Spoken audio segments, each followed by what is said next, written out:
What's going on, y'all? It's your boy Kofi Kingston, a.k.a. 1/3 of the New Day. You're not going to say it with me, sir? Yeah, come on, you better participate. Let's try it again. 1/3 of the New Day, and you are watching The Young and the Wrestlers. Ha ha ha ha ha.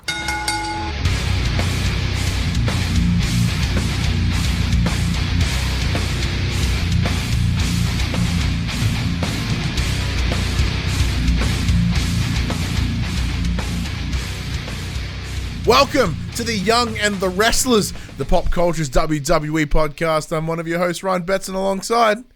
I am Undisputed. And our Raw review happens every Thursday morning on podcast services. That's 8 a.m. and 9 a.m. on those YouTubes. If you want to join that wrestling conversation, head over to the Facebook group at facebook.com/groups/thepopculturist. Twitter, Discord, all those links are in the description. Twitter handles right below our lovely face in this beautiful new design layout from our good friend Dash. So go check him out as well in the Twitters. Dash Gamer is where he lives. He's our dirt sheet provider. He's an absolute champion. But if you want to join the conversation as it happens, head over to patreon.com/thepopculturist. Support us at any dollar value. Get yourself a nice little sneaky link where you can watch us record this show live, get in the conversation, and have a good time. If you want to support us in a more once-off fashion, head over to popculturist.com/shop, where you can buy shirts and other assorted shit with our logos on it. Now we're at the sales season, Jem. There's going to be tons of them. So between now and the end of December, tons of sales, 30% off, 35% off, it's all around. So if you did want to get yourself some PopC merch, buy yourself for a loved one for Christmas, and they'll be like, what the hell is this? I'm like, it's a present, Nan. It's a present. Appreciate it. Respect the drip, Karen. Respect it. It's the Pop Culturist. It's wrestling. It's better than the things you like, Nan. Like bowls. One other old people things. Bingo. Yeah, bingo. You know, lady. I don't know where I was going with that. We are also on Twitch at twitch.tv/thepopculturist. As you can tell, it's already going to get weird. As it always does. How are you, Jem? I am good. Let's address the elephant in the room and say happy birthday, Ryan! Hey! I was like, can you not refer to me as the today? Yeah, can you not refer to me as the elephant in the room? But that's cool. I wasn't calling you the elephant, you jerk. That's true. I am turned 30. I am turned 30. That's not a sentence. I have turned 30 on today, the 6th of November. It's only really horrifying. So it's all good. Life begins at 30, my friend. How are you doing? Yeah, I'm fine, man. Yeah, today's been like any other day. It's not really changed in any way. There's been no like, it's not like, oh, I'm 30, and then everything. Actually, my toe really hurt today. So no, it's one of those things. So like, I broke my toe a while ago. Everyone knows the story. If you've ever listened to PopC shit, I tripped on a mat at my in-laws like fucking 5 years ago, and as I tripped, I just kicked that ground and just blew apart my toe because they have like concrete under the carpet, and I just blew apart my foot. And like whenever it gets cold, it kind of hurts and gets a bit creaky. Yeah. I'm like, oh man, I'm old now. I remember going to the doctor and he's like, oh, you're going to have that pain until you die. Like, thanks mate. Thanks, man. Like, that's one of those sweet ongoing pains. But yeah, how you been? Like, have you got any ongoing aches and pains? I mean, always. I'm catching up slowly. I am only a year behind you. That's true. Yeah, no, other than that, pretty peachy. Just back home now, as you can tell. Yeah, so no longer at your mother's? Nope, back to work tomorrow, so... Yeah, how was it at your mother's getting away for a little couple of days? It's always nice to go up there. You know, I didn't tell her I was going. It was a full surprise, so she was very pleasantly surprised to have me for a couple of days. Very confused initially. Like, when I pulled up, she looked at me funny, like, who are you? And then I jumped out of the car and she's like, oh, it's Gemma. Like, funny ass. Always had the same car. She's like, who's that in Jem's car? Oh, it's Jem. Go figure. Yeah, what a surprise. Yeah. No, it was good. Fantastic. Well, let's get into the show. As we said, this episode is Raw, as it always is on a Thursday morning. Bit of a packed show this week. We'll get straight into it. First thing we see is a convoy of cars heading into the backstage area. Triple H does get out of the front seat and then proceeds to go to the first car, like the next car in the caravan, and goes. Yeah. into the window, and you don't know who he's talking to. You presume that it's NXT people. That's probably the safest bet, right? Yeah. We cut into the ring. We hear Brock Lesnar and Paul Heyman. They come in straight off the bat, so matching SmackDown in that sense. He did say Paul did say they'd be coming over here, and they are here, and he is mighty, mighty pissed. Yes. They talk about how quitting SmackDown, as you mentioned, to hunt down Rey Mysterio at Raw because of the issue about heading over to, whatever. He talks about Alexa Bliss and Nikki Cross, how they were traded back to SmackDown for two future draft pick considerations. And this is matching what I predicted last week, was that they may use those draft picks in order to get Brock Lesnar over. But I said Brock has a no-cut contract. I'm not going to write that. I'm not going to read what you just wrote. I thought it was hilarious. It is Heyman also said it himself. insensitive. Did he say that? Yeah, he said it himself. Oh, then I take that back. His exact words, yeah. Heyman's exact words were, because he has a due for an advocate. I was like, oh, and I just read that. I'm like, really, Jem? Yeah, he definitely 100% said it. I had to go back and listen to it 3 times to make sure I wasn't hearing things. That's right. Oh. Anyway, so he talked about in his contract how there are different advantages of the contract, I guess, at the hands of Paul Heyman. Mm-hmm. He talks about how Seth or Roman cannot quit because Brock is special, he is entitled, and he can do whatever the hell he wants. Which always makes sense. It's always what we expected of Brock Lesnar, with him, holding the belt hostage in the past. Although he's made more appearances since having this belt than ever before, so that's promising. Yeah, exactly. Maybe that's why he's gone back to Raw, because SmackDown, you need to be here every 2 weeks. And he's like, no, I'm going to Raw. Maybe not. Yeah, that's fair. I think your prediction last week of, obviously having 2 major titles on one brand is, not the way it should be. So yeah. So one of them would had to have moved. They're not going to make a new one. They have enough belts as it is, really. Yeah, exactly. He also threatens to have Brock come in and slap every man in the arena until he finds Rey Mysterio. Mm-hmm. To commit a felony. Yeah, the exact words. He will commit a felony tonight. I was like, fuck, he's going to kill a man. Yeah. Let's see. Or Brock will turn he mentioned how he'll commit a felony or turn the arena upside down. Heyman starts yelling some shit in Spanish, which we don't know what it was. Presumably it was insulting in some sense. But who knows? And they said tonight is the end. Excuse me. I've just had birthday cake. Food coma. Small cake gassy. Yum. Apparently is a thing for me. I come to learn. And then they're like, tonight is the end of Rey Mysterio's career, and then they leave. Cut to an ad break, come back. I think it was, and Brock and Paul are backstage just screaming, "Rey, Rey, Rey!" I did enjoy that. I did that pretty cool. So there's some random dude standing near a food table. He's like, "Hey, you seen Rey?" He's like, "What the fuck?" And he just picks him up, slams him on the table. He's like, "Where's fucking Rey?" He's like, "I'm just getting chips. Where's Rey?" I don't know, man. I don't know. It's just wanted the chip. So they throws him. He eats shit. They flip the table. The guy's lying there. Brock walks around and be like, "Yeah, man, that's right. You fucking stay down." He's like, "I didn't even know where Rey is." Just yelling at that poor dude. And then he just runs over to some other guy, sitting in a corner for some ungodly reason. "Where's Rey?" And he's like, I think he's in that car over there, bro. So he goes running over to a car and ripping a door off. Rips the door off. It was awesome. Fully tried to rip the door off. And then the guy's like, "I'm not Rey, man. I'm not Rey." And he's just like, "Huff." And then horse kicks the door, brings it off its hinges. So it's dangling. Freaking hilarious. That dude's insanely strong. It was gnarly. Then we cut back to the ring where we see Asuka and Kairi Sane in the ring ready to go. So no intro for them. We hear Charlotte Flair's music kick in. She makes her way down to the ring. Then we get into a video of Lacie and Natalya at Saudi Arabia.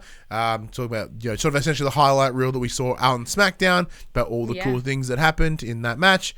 Yeah. Felt emotional. Which was felt emotional again because it was the same video. And I was like, that's a damn well edited video. Yeah, it definitely makes me tear up every time. But it was very topical because Charlotte's partner for the evening was Natalya again. Mm-hmm. So she comes down to the ring. Good match. Yeah. So one thing you've noted here in your notes, because Jem is the note taker. I'm the Yes. behind the scenes editor and uploader, and Jem takes the notes. It's a good team. Mm-hmm. I like it. So yeah, they look noticeably evil. Yeah, yep, they did. They looked very noticeably like, I noticed sort of Kairi Sane started the match with Natalya and she sort of like bobbed down and she was like looking like the top of her eyes, like bright red contacts in, I'm pretty sure. And she just looked very, very dark. It was very interesting. Oscar's got the green all up in her face again, which was very cool. Yeah, I do like that. But yeah, there was this beautiful bit that I absolutely love between Asuka and Natalya, where they were like trying to shoulder takedown each other, and like they smack into each other, and they're both standing up, and then like Asuka's like, you go over there, and Natty's like, you go over there. So they like go to the ropes, and then they smash into each other, and they're still standing. They're like, over there, and then over there, and then it's same thing again. And then eventually Natalya gets like a vicious takedown. It was just so much fun to watch. Like It was very, very cool. Yeah. Let's see. And then Yeah, Asuka. so they showed- Yep. Oh, you run ahead. Yeah, look, this pissed me off because I hate shit popping up during matches. Like, if they're showing replays of the match, that's fine. But mid-match, they showed the video of Asuka spitting on Paige, and I thought that was really shitty. Like, we've seen that fucking a bunch of weeks in a row. We know that happened. You don't need to show it again. You've been referring to it the entire match. Like, just let it go. Oh, but no, they had to show the fucking video. Before we even get into it, because I know I haven't done it yet, fuck Jerry Lawler, just in general. Because I've got to mention at the start. At the opening, he's like, oh, it's Kaz! Oh, who's the Kaz? Oh, who's that guy? Oh, it's Triple H! Whoa, he's going to the other car. I'm like, shut up! Fucking shut up! I completely zoned him out. Like, I didn't even register that he was there until later in the night when he's publicly addressed by Paul Heyman. Like, I didn't register his voice. What, didn't you hear him said that, oh, they're getting their claws out? Nope, I didn't register his voice at all. He was not there until I saw somebody until I saw Paul Heyman walk up to him and address him. Like, needs to go now. And if this didn't set it in, and him just being horrible at his job, we'll get to something a little later that really implies he needs to go. He needs to go. But yeah, the match does end with Asuka tapping out to a second sharpshooter. Like, she was put in the sharpshooter twice by Natalya, so she does tap out. And then Paul Heyman and Brock Lesnar come storming back into the arena, which is where like they're like, "Where's Rey Mysterio, everybody?" And they walk over to the announce desk and they're like, "Who the hell are you?" And where's Rey Mysterio? Hey, Jerry the King Lawler. And I was like, "Oh, he's there." Like, oh, that fucking like, dumb face. Yeah, they're like, where is he, huh? He's like, do you want Brock to hurt you? Where is he? And then like Brock starts shoving Lawler. So Dion stands up. I can't remember his last name. Did he make is it here or later that he makes the comment that he hopes he has another fucking heart attack? So he's like, he's mocking Lawler and he's like, you know everything. Where's Rey Mysterio? He goes, if you don't tell me where he is, I'm going to make like Brock beat you so bad that, you won't get resuscitated and you'll die on air again, basically. Oh, fuck yeah. Oh, I wanted that so bad. Like, you have no idea. Yeah. Definitely. You're just like, please and thank you. Yeah, I will instantly become an advocate for Paul Heyman if that was the decision. Yeah, exactly. You're just like, yes, please, like, take him out. Just but unfortunately, Dion Madden steps in, who ends up getting a vicious F5 through the announce table. Yeah, so credit to him for taking that gnarly hit. And, I don't know why he defended Jared the King Lawler, because he wouldn't have done it for him, because that guy's a piece of shit. So obviously that puts him out of commission for the rest of the night. So if you already were mad that you had to listen to Jerry Lawler, you now get more of him statistically, because there's two of them. Yeah. And every time he speaks for the rest of the night, the way I explained it is, so Vic Joseph, who's the remainder, you can hear that moment of silence. Like, so Lawler will say something fucking sexist or racist or straight up stupid, and then there's like a beat, and you can almost tell Vic going, fuck. And Asuka's in the sharpshooter.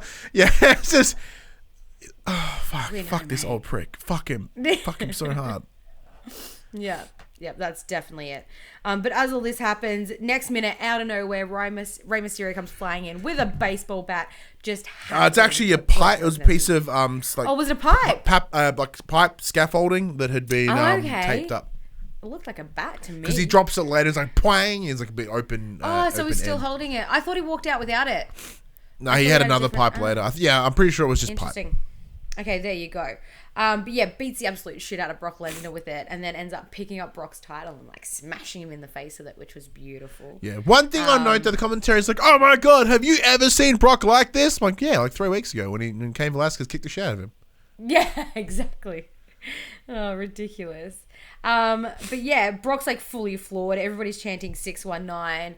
And then they cut to the ad break. And when they come back, they show like Brock Lesnar struggling to walk out of the arena, like properly couldn't stand, which was beautiful. Which brought us into Rey Mysterio on video, and he's having a scream. He's basically like, you know, Brock, you came after the things I care about. You came after my brother Kane. You came after my son Dominic. He's like, well, I'm coming after what you care about most, which is the WWE title, and I'm taking it at Survivor Series.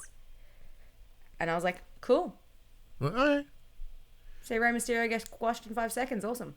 Yeah, like hopefully there's We've seen this. I just want to see 2 matches, like, because I said as long as I don't miss out on my Brock versus Fiend versus Adam Cole. Yeah. As long as I get that, I don't give a shit. Yeah, that would be, of course, because they're all champion holders. Yeah.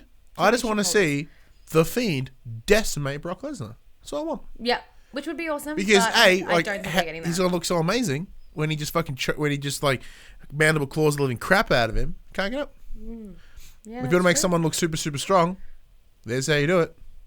Yeah. Next up, we get Buddy Murphy versus Cedric Alexander. Now this Wearing cut. PopC purple. It is. So this entrance happened during the Rey Mysterio video. So they're all in there ready to go. Yep. First thing I did notice was Alexander in the PopC purple. We know you watch. Thank you. Thank you, Cedric. Love the sport. Good match. Beautiful match. These guys are obviously 2 very fast, very high flyers. So it was a lot of fun. Quick match. Absolutely beautiful. Buddy Murphy did get the win off of Vicious Murphy's Law. But no, I had a lot of fun. It was good. It was. Oh, side note, speaking of Australian talent, like Buddy Murphy, Indy Hartwell. So we already know that she had been selected to the Performance Center earlier in the year, probably about a month or so ago. She has since been moved up to NXT. Yeah. What's that? Sorry? Got a contract. So, Congratulations. Congratulations to Melbourne City Wrestling's Indy Hartwell, who didn't just get called up. She got called up within the call up. So fuck yeah, absolutely amazing. Absolutely awesome. Yeah, no, very cool. So, like, yeah, because obviously you can be in the Performance Center for a longest time, but then there is getting to Performance Center to NXT. An example is Angelo Dawkins. He was in the Performance Center for about 7 years before he got up to NXT. Yeah. So, very, very impressive for her to get it done in, like, less than a year. A couple of months. Yeah, chase those dreams, girl. So awesome. If anything, it demonstrates her incredible ability in the ring, as well as just her strength as a performer, which is very, very cool. Definitely. So that also, go check out your local independent wrestling. Yes. Because you got to see some good stuff. It's so much fun, and they are so damn good, guys. They are so damn good. We cut back to the announce desk, and we see that the desk is still all muffed. It's all busted up. Dion's missing, as we said. I think a video of Triple H entering earlier with a video of SmackDown and the NXT invasion, highlighting the exceptional NXT invasion from SmackDown, which was brilliant. Oh yeah. Next we see Seth Rollins walking backstage into the arena. The old what was this? It was a video package, or is this what you've just written down? Oh, it started, so it was like before the ad break. Seth Rollins was like walking backstage, come back from the ad break, and he comes out to the ring, and he's basically like, I bet you guys are wondering what's next for Seth Rollins. He's like, it's been a couple of rough months, and I know that a bunch of you guys are totally thrilled that I lost the title, and like, you know what? Basically, I don't give a shit. The only thing I'm concerned about is, Brock Lesnar having that title back, and then, Brock coming back to Raw with that title. Like, he's like, I just tried to get rid of him, and he's fucking back. Yeah, exactly. It is like, I worked so hard to like get rid of this guy and like rebuild our superstars, and we're back here now. Like, awesome, back to step one.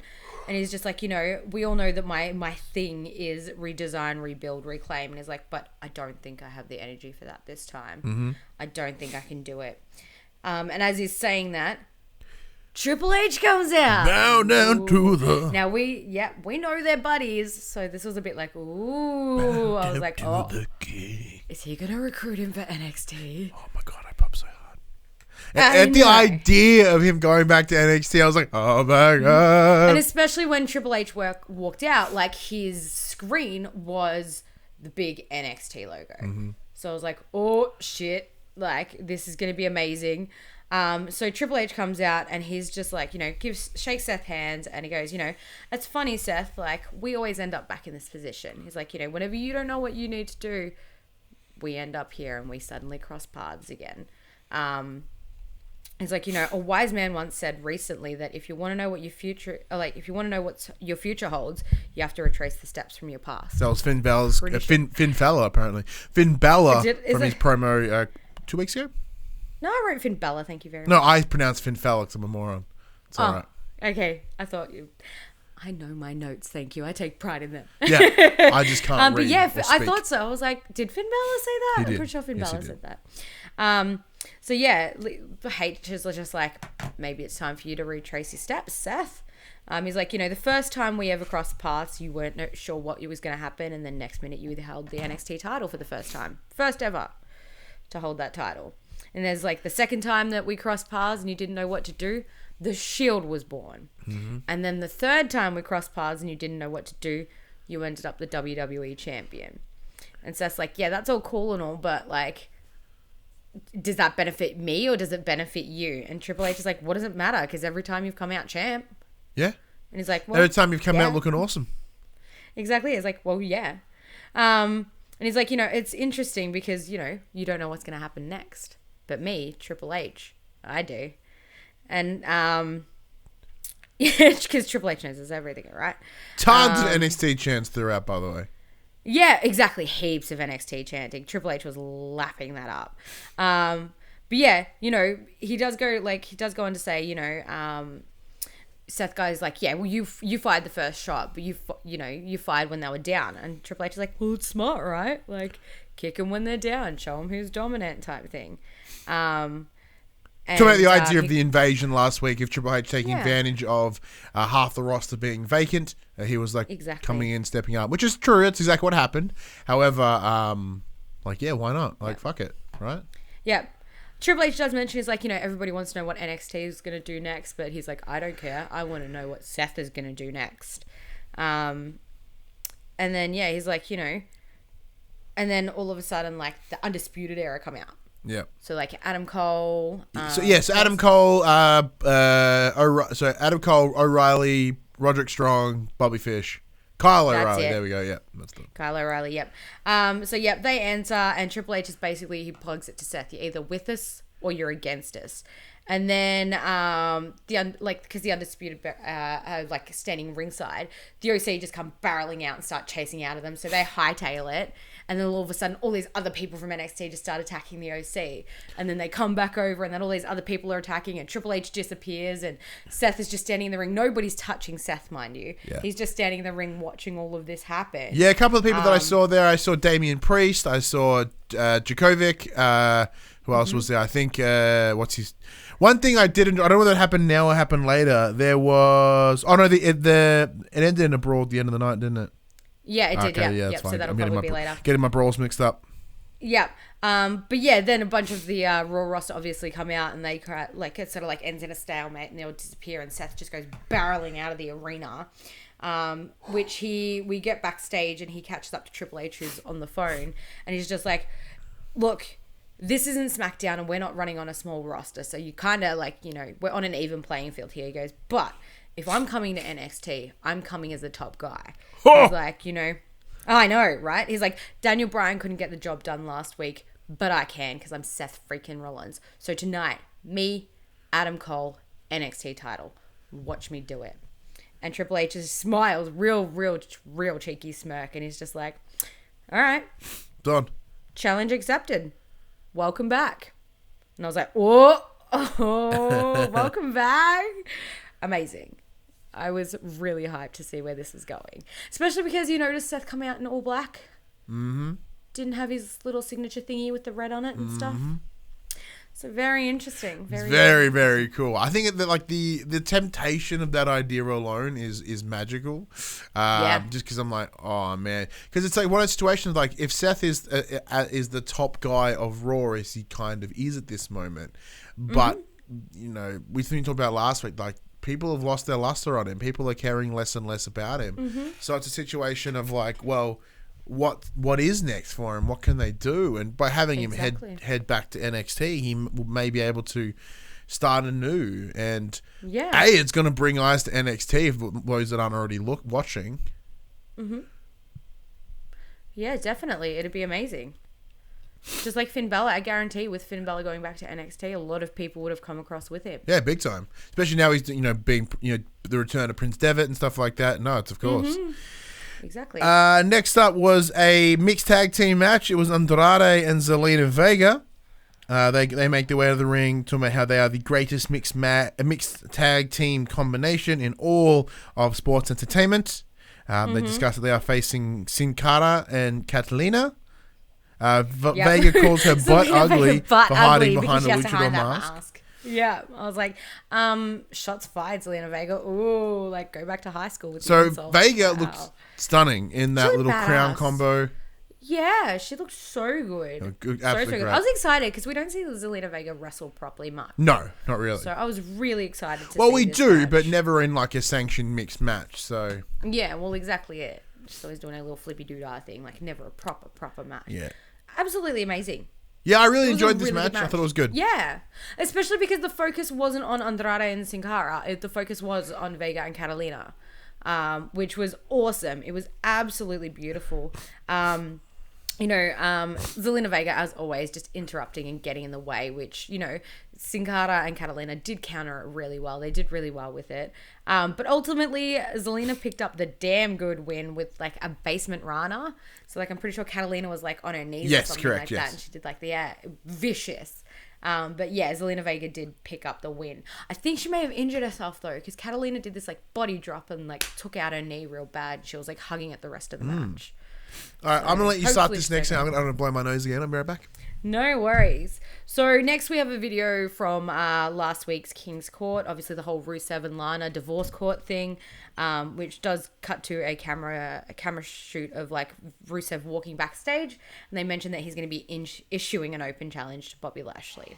So Rusev does come out to the ring and he's like, tonight is the night to end all this drama. Like, you guys can agree, like, this is now over. He's like, I'm here to tell Bobby Lashley that, or Bob, as he calls him. He's like, I'm here to tell Bob that Lana is all his, but Bobby's ass is mine. And I was like, oh, Rusev, take it easy. Like, what you do behind closed doors is your business, buddy.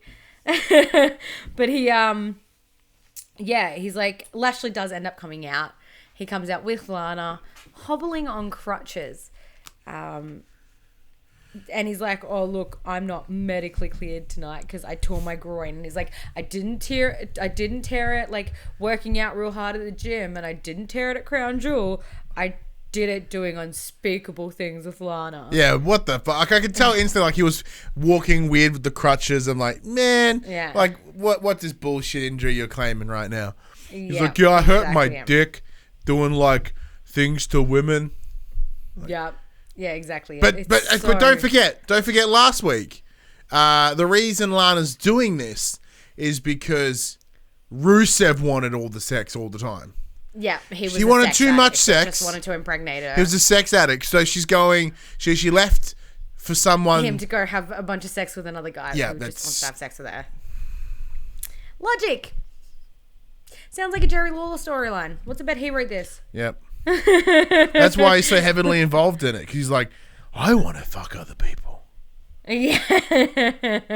I want to fuck the WWE universe.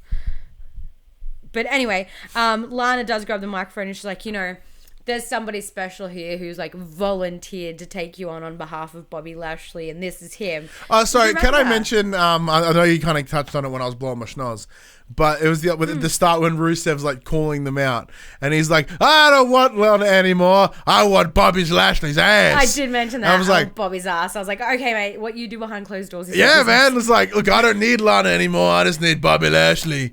I'm like, wow, okay.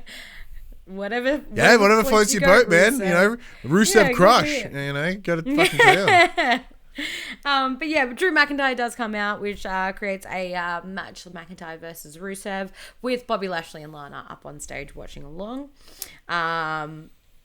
Good match. I enjoyed it. It was good. Yeah, it was a bit of fun. Definitely very, very heavy hitters, those two. So it was a very strong match. But at one point, Rusev's got the other hand. He's throwing Drew McIntyre into stairs and stuff. And then next minute, there's Bobby Lashley with a crutch, belting Rusev. So that does disqualify Drew McIntyre, obviously. But yeah, Rusev ends up getting the upper hand. He's beating the shit out of him. Getting real demonized. He was getting real mad. Finally, I've got my hands on him type thing. And then I came out of nowhere. Yeah. It was on radio, comes in and goes, yeah, what's up? What's up? And then just kind of fucks off. Yeah, it was absolutely beautiful. Obviously, they did mention, Team Hogan. Team Hogan? Yep, Team Hogan, Yeah. Team Flair. Yep, Team Hogan. So these Team guys Flair. would have been they Team were Flair because Team Flair was the heel team? Yep, exactly. Did we ever find out who won that? No, Okay, never mind it. because I don't care. Yeah, but yeah, so Team Flair are obviously out there. Yeah, Lashley ends up getting back into the ring after he gets knocked out by the RKO and continues putting the beat down on Rusev, and then all of a sudden, pa-ting! Ricochet comes out. Ricochet comes sprinting to the ring and just belts the shit out of everybody. And then yeah, Orton he beats up Randy Orton and gets rid of him, and then Bobby Lashley's ringside with Lana and he does something and knocks them both over, and Bobby Lashley really awkwardly picks up Lana and all her junk's hanging out from under her skirt. They had to quickly pan the camera a little bit and turn her away. Yeah, I didn't know this person. They picked up, I'm oh, all right, Reddit's gonna have fun with that. Yeah. But yeah, that sort of leaves it at that, of them just hightailing it and Rusev just being Rusev with Ricochet. Ricochet helps him up and stuff like that. Yeah, I was sort of hoping this would be the big full stop in this bad boy, but it doesn't look like it will be. No, I think it'll all come to a head at Survivor Series. Potentially, yeah. Because what they'll have is they may have that Raw versus SmackDown big sort of 5-man tag match, and then maybe it'll cost Raw the win. SmackDown will come out victors. Yeah. But yeah, so this does lead into you can see Becky Lynch backstage getting mic'd up. She's going to have an exclusive interview apparently. And then it cuts to ad break and we come back and Charlie Caruso is interviewing her. Yeah, Charlie's at Survivor Series you'll be facing, WWE SmackDown Women's Champion Bayley, and you'll also be facing Shayna Baszler. She's Becky's I love Survivor Series. It's my favorite time of the year. She's did you watch SmackDown, Chuck? She's I loved SmackDown. She's if anybody knows what an invasion can do for a reputation, it's me. Yeah. So Becky Lynch, the last year, that was her big moment. That was what put her in the stratosphere. Was last year when Nia Jax broke when her face. Nia Jax fucked her face out. Yeah. So that was when SmackDown invaded Raw, blow her face out. She's the next best thing in the world. Yep, exactly. Dash is in the chat. He says, "Good evening. 30-year-old Betson looks like a tired old man." That I do. Oh, lovely, Dash, lovely. No, you kind of nailed it, really. Welcome to being a big old man, says Dash. But yeah, as this interview is going on, we hear somebody say "Hey Charlie, I'm just gonna take your chair and take over this interview. Give me a second." And he sees somebody walk in, and I it kind of sounded like Bayley to me, and I was like, "Is that Bayley?" And then I see this black jacket and black belt, and I was like, "That's Shayna Baszler." Yeah. So before this happens, Becky did mention, she's Chuck, I know I've got a target on my head. And Charlie's like, why? And she's well, at Hell in a Cell, I put Bayley's best mate Sasha on the injured list. And then, I completely blasted and beat up Shayna Baszler's best mate, Ronda Rousey. So yeah, when Shayna sits down, she's just I know Ronda. I know Ronda. So that I know that you know that I know that she knows that I know her. And she's I'm not Ronda. And she's I'm not keeping my eyes off Bayley, but I'm coming for you. Ooh. And I'm going to decide which limb I'm going to break. Which limb is mine. She's I'm going to make you tap out or I'm going to pin you. And Becky's good, come for me. She's bring it on, you fuck. Let's do it. basically, she's like, I know you mate Ronnie. I don't care. She's like, I won't take my eyes off Bailey either. But my eyes, like, she's like, I'm coming for you and you only. And they have this little bit of a stare off and a stand up. And they're like, it's great to meet you. I can't wait for this. Yeah, they were like robbing each other's shit. It was awesome. It was a really cool little get together. Like, I've not seen much of Shayna Baszler. I haven't paid much attention to her at all. This was really cool to me. She has had the championship for a very long time at NXT. Yeah. So you see that she is an incredibly dominant force. On top of that, she does have her two little assistants in. I've really blanked out on their names. Yeah, I know. The tall, skinny, heroin-looking chick, and the other one, Manduke and Shafir. Manduke and Shafir. So whether they'll be ringside at Survivor Series, who knows? Because I know they're still sort of within the Performance Center technically. But yeah, so this idea of this triple threat, Bailey versus Becky versus Shayna, sounds amazing. I want it. I need it. Yeah. Yeah, it'll be phenomenal. I'm really excited to see it. Especially, like, I don't know, like, I think with the whole Ronda history and stuff like that, I think I'm more, like, Bailey doesn't register to me anymore. Like I said the other week, like, I'm not at all convinced by Bailey. She's not convincing. She claims nobody else has passion. She's clearly the passionless one. Like, I just find her boring. She doesn't even blip on the radar. Like, my attention is fully going to be on Becky v Shayna. Well, yeah, because basically, I agree. Because similar to myself, when I was listening to WWE's After the Bell, we talked about last week, when the Bailey part came on, I just killed the thing. Because like the next, it's Bailey. The next guest is Ric Flair. I'm like, I'm fucking done. Bye. Yeah. But yeah, I started listening to her. I'm like, maybe she'll say something cool. I'm like, no. So I totally agree in terms of where Bailey stands in that sense. Yeah, definitely. So after this, we do get the OC coming out for a match. AJ obviously on the microphone as always. He's like, everyone needs to sit down and shut up because I got some facts to tell you. He's like, facts. Gallo and Anderson are the best tag team in the world, and they've got a trophy to show for it. And it cuts to a little trophy from Crown Jewel. And then he's like, fact, I am AJ Styles, your United States champion. And then he's like, and another fact, we don't give a damn about NXT.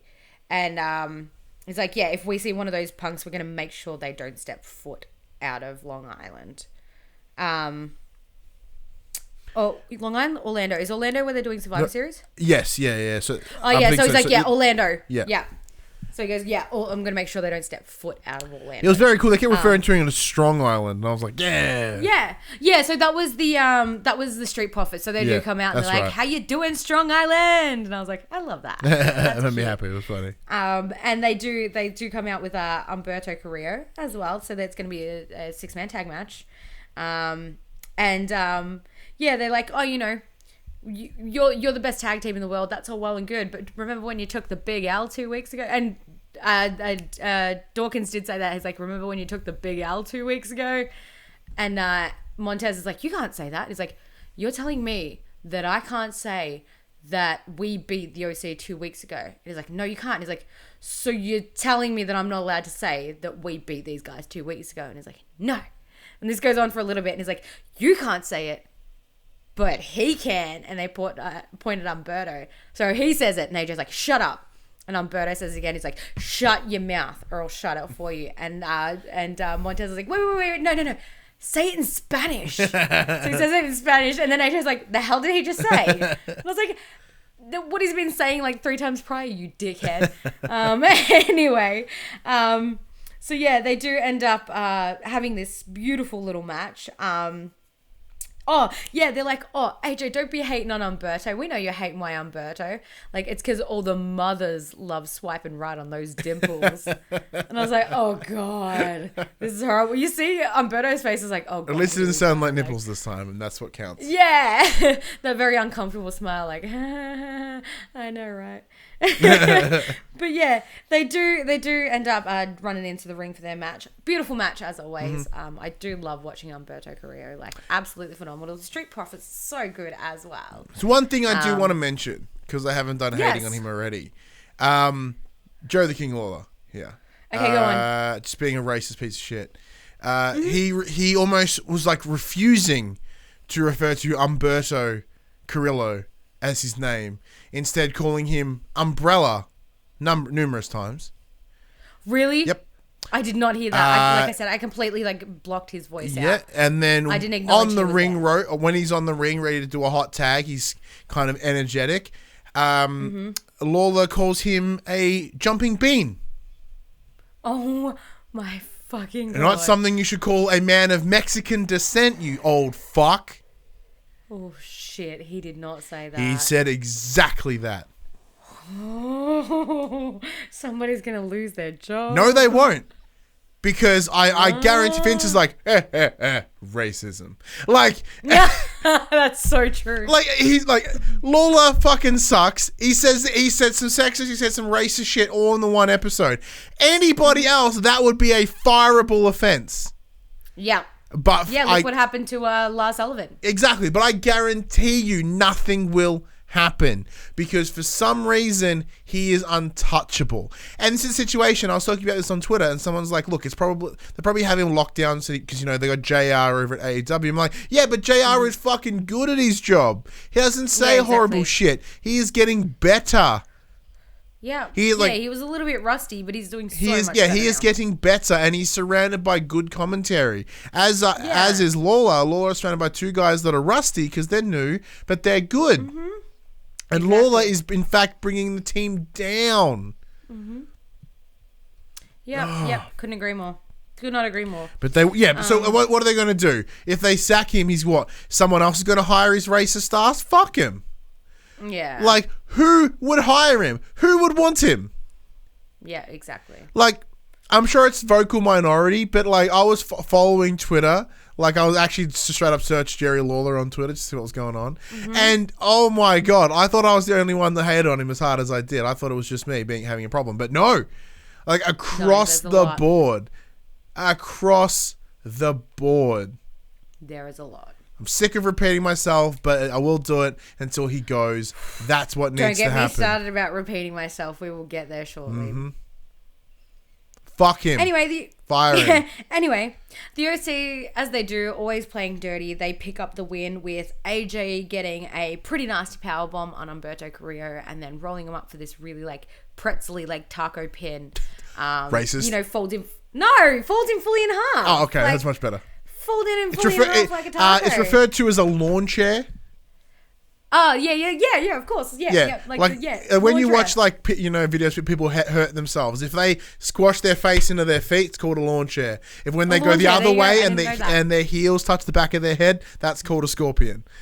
There you go. This is a lawn chair because taco would also be incredibly racially insensitive. Jem.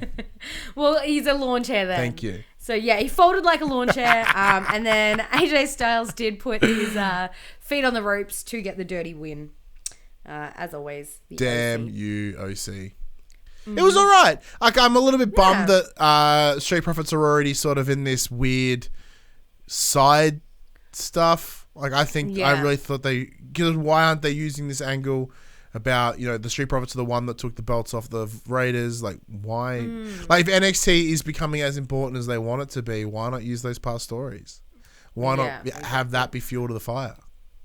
But I can understand that they want to separate them because they are the Raw brand now and not NXT. Well, it depends whether it depends if they don't want the Street Profits to lose in tag team. So they can't put them up against Viking Raiders if they want the Raiders to hold the belt for a while.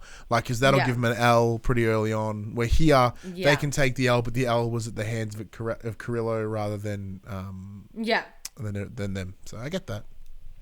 Exactly it. So that does bring us into a little bit of video package of Adam Cole and the NXT thing from last week on SmackDown and stuff like that. And a little bit of him and Triple H having a bro down backstage before the match later in the evening.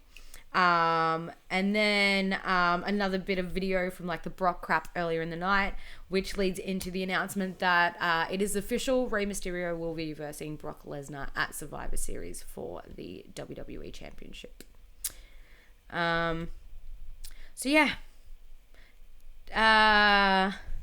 Next, I'm gonna get mad again. Yeah, do it. I'm gonna get very mad. We touched on before. just getting pissed off about people. So the Viking Raiders come out, and I'm like, oh yay! And there's an announcement that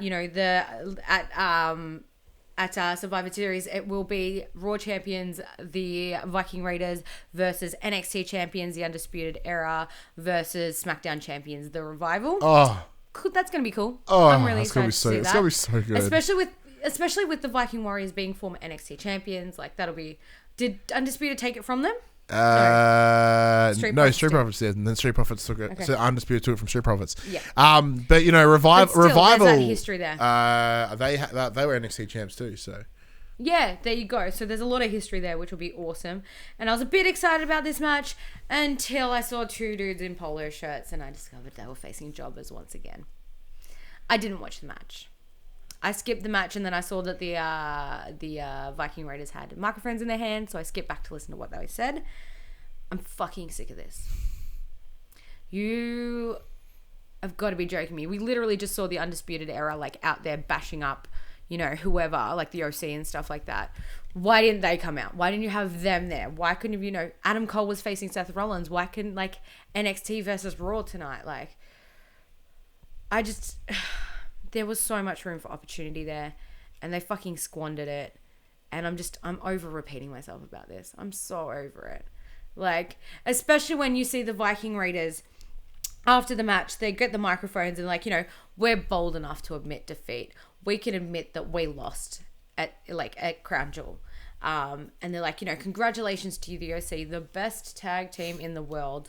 But you should thank the gods and celebrate while you can, because victory is often just survival. And they're like, you won this battle, but you can't stop our raid. And I was like, look, that's awesome. I fucking loved that. I absolutely loved that. I did not love that they were facing jobbers. Why Ryan? Yeah, but the thing is, it could be jobbers, but it could be Raw jobbers, man. Why does it have to be random people that we've never ever heard of? Because at Raw this has point, the bigger roster. Yeah, more superstars. They weren't stuck in Saudi Arabia for crying out fucking loud. The big problem that is here is this situation of it's repeated. Who are these guys? No idea. They're gonna mesh them. If they were versing someone of note. I even said I didn't have to watch the match because I knew what was going to happen.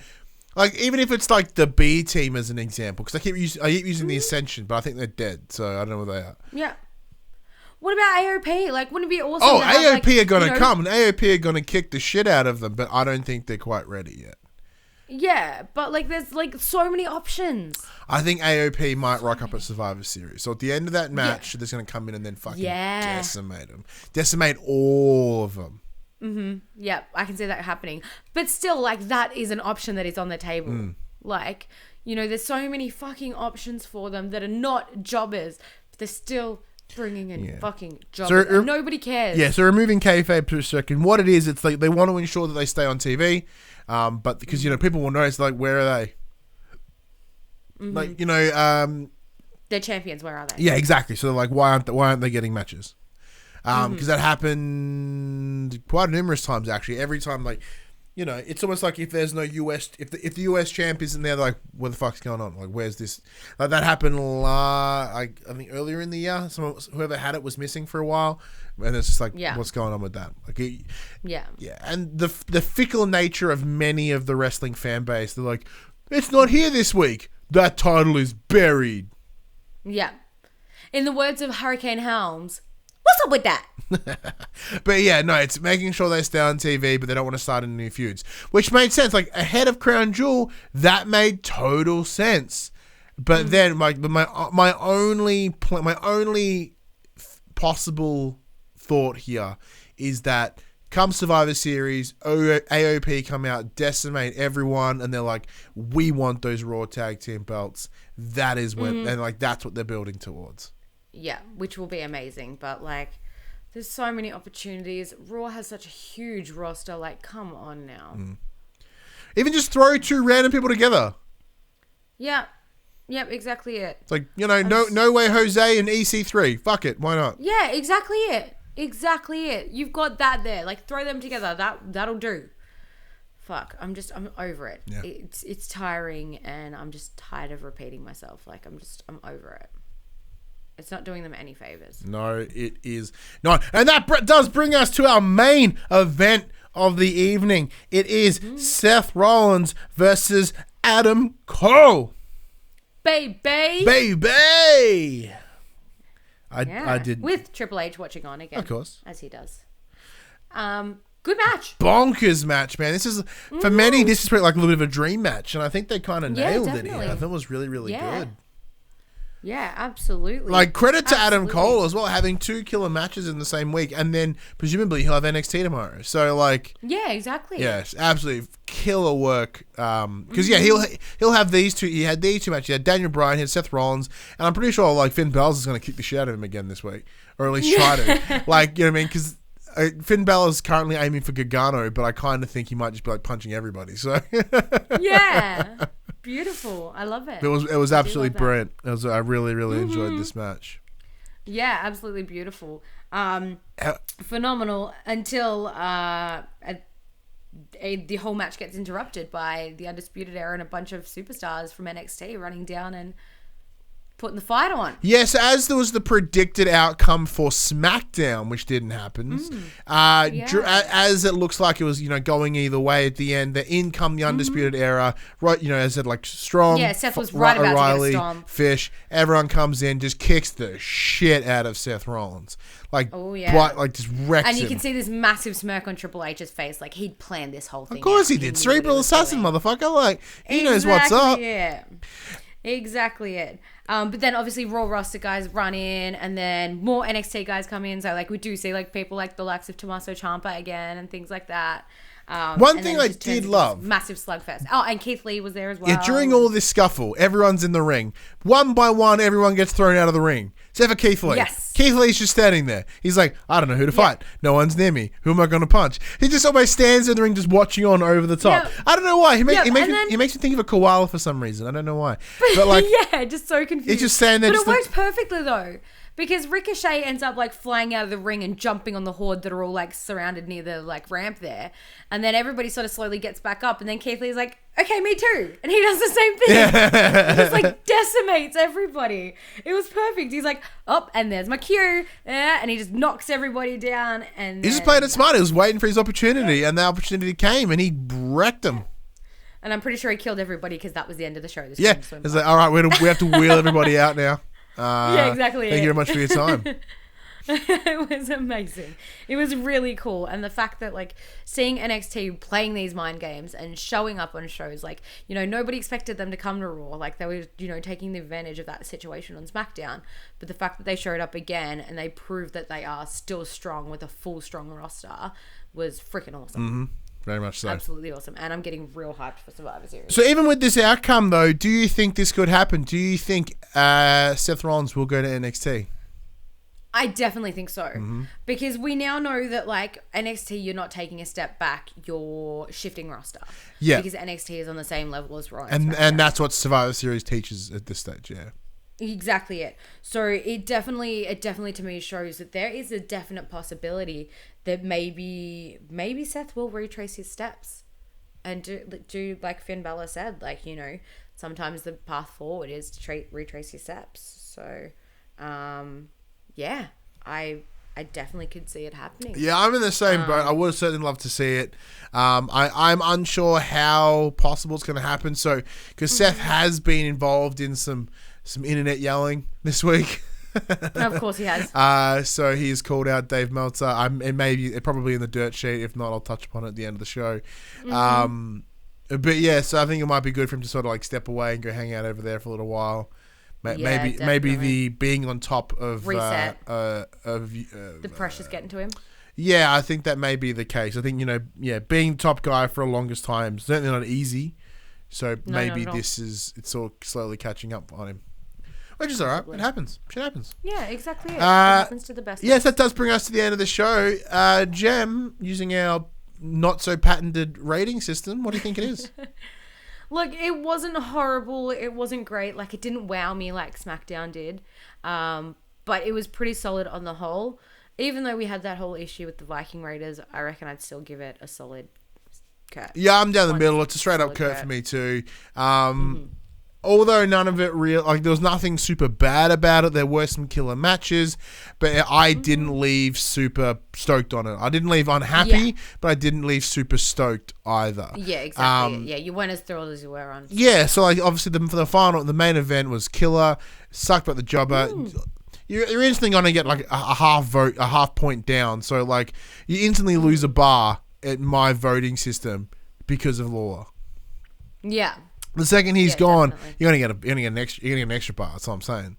Like, just that shit and letting that happen, it actually disrupts the show and makes it unbearable in some spaces. Yeah, exactly. And it shows that we're not the only ones that think that. Yeah, and that's good to know. Like we said, yeah. But anyway, let us know what you thought of this week's episode of Raw. Comments below, Facebook, Twitter. Come and harass us. Talk to us about the wrestling. However, as my phone is being nice and slow, let's pull up the dirt sheet.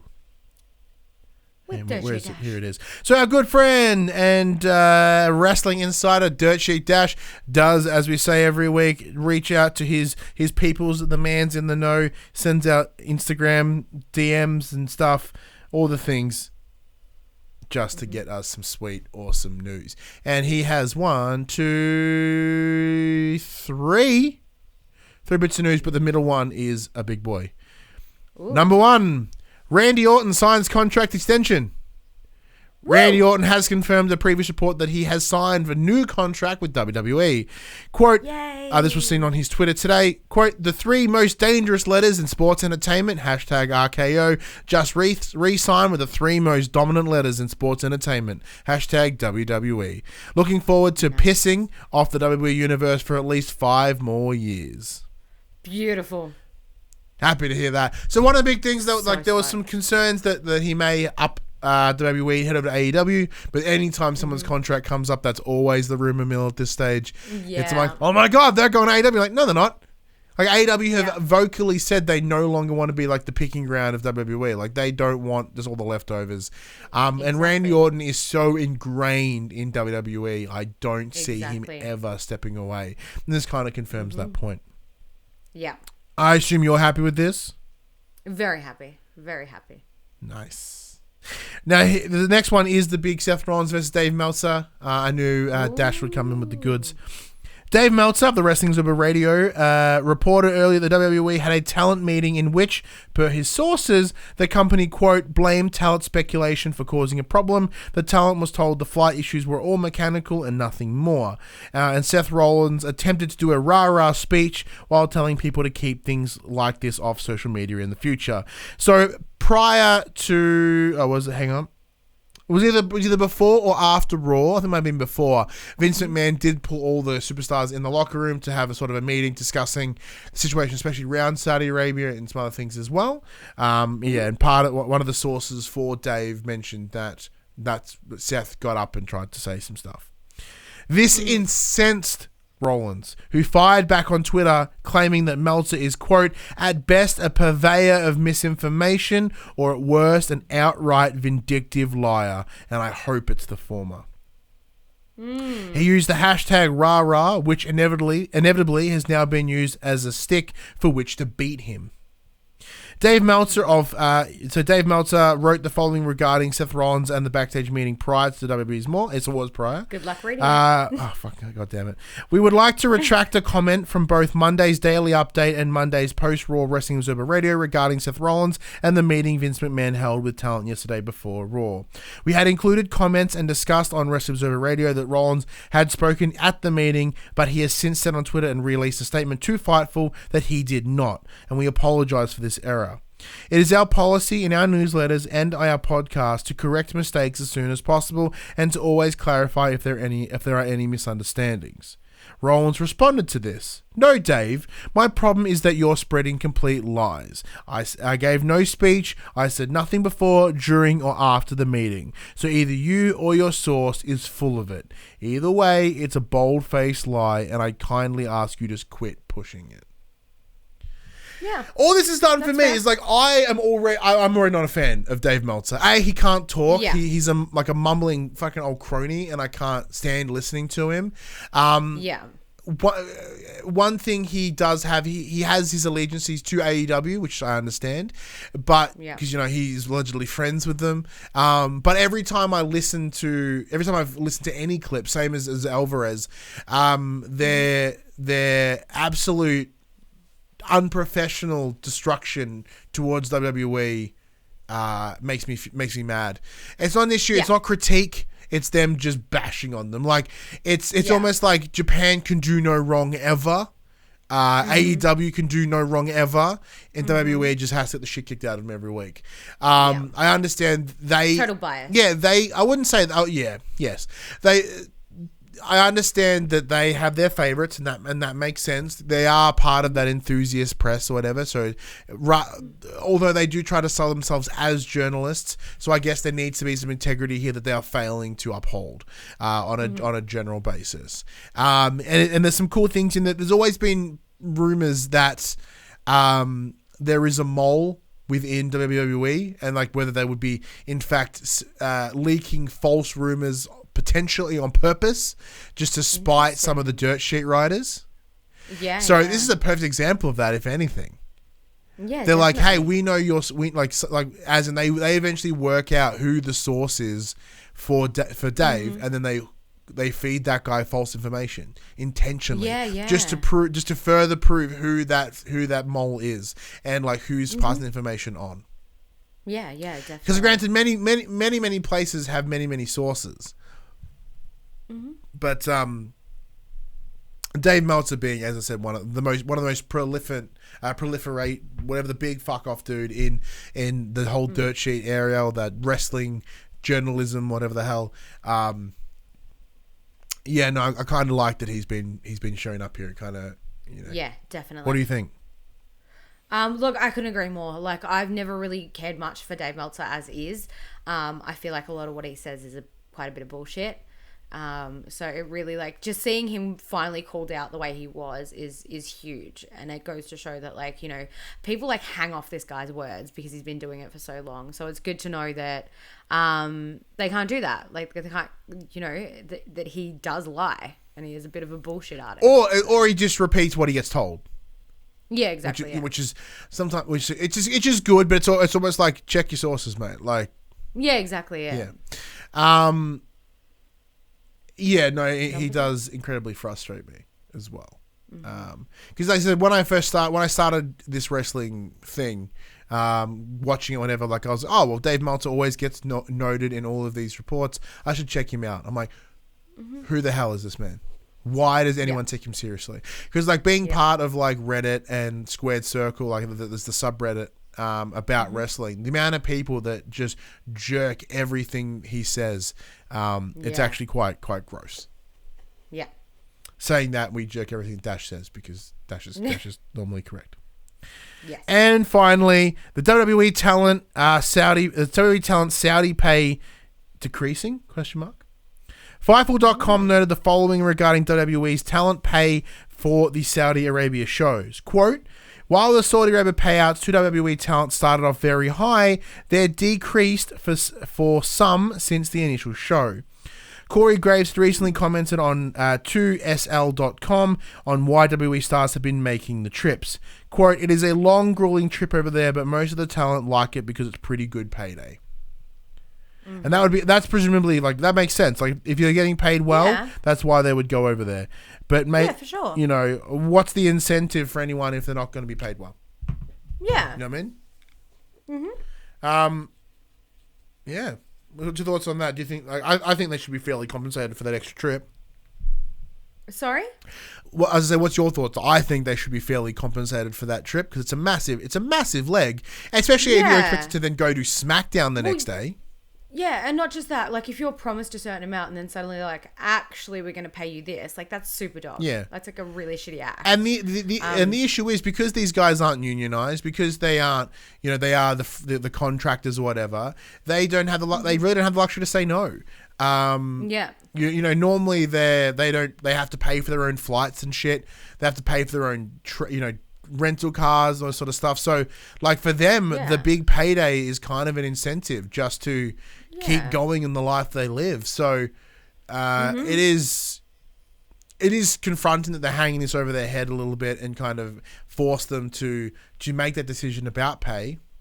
Yeah. Yeah, it's going to be gross. And if they're decreasing that, all it allows is for more people to say no. Yeah, exactly it. It's really like Saudi Arabia digging their own grave with this. Well, if WWE would make that decision, but it could come. It also could come at the issue that Saudi Arabia aren't paying, like they're not paying in full or on time. So WWE have to decrease what they pay these guys for this trip because they don't have a quote unquote may not have the money to like pay for them. However, they make hand over fist dollars. I'm sure they can pay them all a bit more. Yeah, exactly. But we all know that the WWE do have a history of paying people pretty shitty sometimes. They sure do. So. Like, Dean Ambrose, $500 in his last ever match. $500 for his last ever match. Ridiculous. And they did that whole, like, friggin', the whole, like, the Shield thing, which was basically just focused on Ambrose. $500. And then, $500. Ridiculous. I make that in, like, granted, I make that in like half a week or whatever, but yeah, exactly it. But still, like, we know that these superstars get paid like up to hundreds of thousands of dollars per appearance. Yeah. So that's really shitty that even a main event, his last thing. Like, but yeah, I think they're like, hey, we'll give you $500, and the best thing about Mox now is Mox is like, fine, I'll take it. Yeah. Because guess I'm doing next week. Yeah. Blowing the fuck up. Yeah, man. You screwed yourself. That does bring us to WWE screwed WWE. That is also a Vince thing, Dash says in the chat. Yeah, just being shit. Yes. Yeah. That does bring us to the end of the show. Thank you very much for watching and listening, everybody. Thank you, Jem, for joining me once again. Always. Happy birthday, Ryan. Thank you very much. Thank you so much for everyone. There was a lot of love on the socials today, so I do appreciate that. For anyone that listens and may have posted, thank you. Yeah, it's certainly older. Yeah. That cannot be argued. But this was our Raw in review. It happens every Thursday morning at 8 a.m. on your not social medias, on your podcast services, including Spotify, 9 a.m. on those YouTubes. I forgot the next part. That's right. If you want to join that wrestling conversation, head over to our Facebook group, facebook.com/groups/popculture. There's a lot of wrestling fans there. Come chat, as well as Discord. There is an entire thread there just about wrestling. We really don't use our Discord enough. We really don't. So we would love some more active people in there. Yeah. Of course, Twitter. We're always on Twitter, so come harass us there all the time. Our faces, our Twitter handles are below our faces. Big thank you once again to Dash providing this sexy purple layout for us to do this show. If you want to join the conversation as it happens, head over to patreon.com/thepopculture. Support us at any dollar value. Get yourself a nice little sneaky link where you can watch us record the show live. If you want to support us in more once-off fashion, though, head over to thepopcultures.com/shop. We buy shirts and other assorted shit with our logos on it. As we said, we are coming into the holiday season, therefore there are sales aplenty on that store. 35% off. Tons of stuff over the next couple of weeks. As we said, buy your family some PopC shit. They're like, what's this? And like, it's a C-grade podcast, Mum. Get with the times. And Dad's like, what's this? It's a pillowcase. Put it on your head. I'm gonna punch you, and then you wrestle your dad. I don't know how. Family Christmases are always weird. There's always fights. There's always arguments. At least now you have an upper hand with putting his face in a pillowcase. All right. Yes. I don't know where I was going with that at all. Fill it with bars of soap and beat the shit out of your That's right. Well, although we don't have PopC branded soap, which is a shame, but if we did, you put them in said pillowcase and you just go to town on him. Family. Yep. Good time. Fighting with my family. Just getting into the wrestling spirit. Create your own fighting with my family. That's right. And we are also on Twitch at twitch.tv/thepopculturists. I think I'll be hopefully streaming tonight at the time of release. Yay. No idea what it's going to be up at the moment. I might continue the career mode. I did play a little bit off camera just to see if it was any better, but it's not, so I may not play it at all. Has been a while since I streamed and I do feel bad, but by the time Thursday comes around, I'm fucking knackered. So it's exhausting life, this content creator stuff. But yeah, anyways, that brings us to the end of the show. And until Tuesday with our SmackDown review, I'm Ryan Betson. And I'm Undisputed. I'm Jem. We'll see you then. Bye.